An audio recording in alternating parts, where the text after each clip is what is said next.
షిరిడి సాయిబాబా భక్తుల సంఖ్య దేశవ్యాప్తంగా విపరీతంగా పెరిగిపోతూ చివరికి ఈ భక్తులది ఓ మతంగా మారే దిశగా వచ్చేసింది. తెలుగునాటైతే సాయిబాబా గుడి లేని ఊరే లేదు, సాయిబాబా పేరు లేని ఇల్లు లేదు.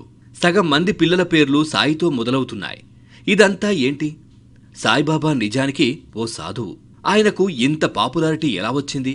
ఊరికే ఎవరికైనా ఏదైనా చెబితే నమ్మే స్థితిలో జనం లేరు. ఎవరి నమ్మకం వెనుకైనా బలమైన పునాది అనుభవం. వీళ్లందరికీ వారి వారి జీవితాలలో సాయి నామం, సాయి రూపం, సాయి మంత్రం ఏదో ఎక్కడో మంచి చేయబట్టి ఇన్ని గుళ్ళు, ఇన్ని గోపురాలు వెలిశాయి.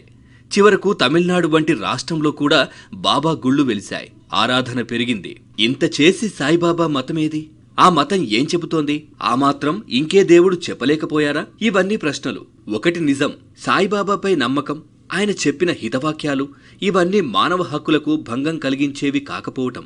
నమ్మితే నమ్ము, లేకపోతే వదిలేయ్. అంతే తప్ప వాదనలకు, కొట్లాటలకు ఆయన చరిత్రలో తావులేదు. ఆయన్ని మనస్ఫూర్తిగా తలిచి నమ్మకం పెట్టి ఓ పని పూనుకుంటే అది అయితీరడం చాలామంది అనుభవం. ఏ మతస్థుడైనా, ఏ దుస్తులతో అయినా, ఎలాంటి ఆహార్యంతో అయినా బాబాని తలుచుకోవచ్చు, దర్శించవచ్చు. మాట కాదు, రూపం కాదు, మనసు ముఖ్యం. అదే సాయి రూపంగా అవతరించి కోట్లాది మంది ఇలవేలుపుగా ఇవాళ మారింది. ఇదే దైవంగా ఆవిర్భవించింది.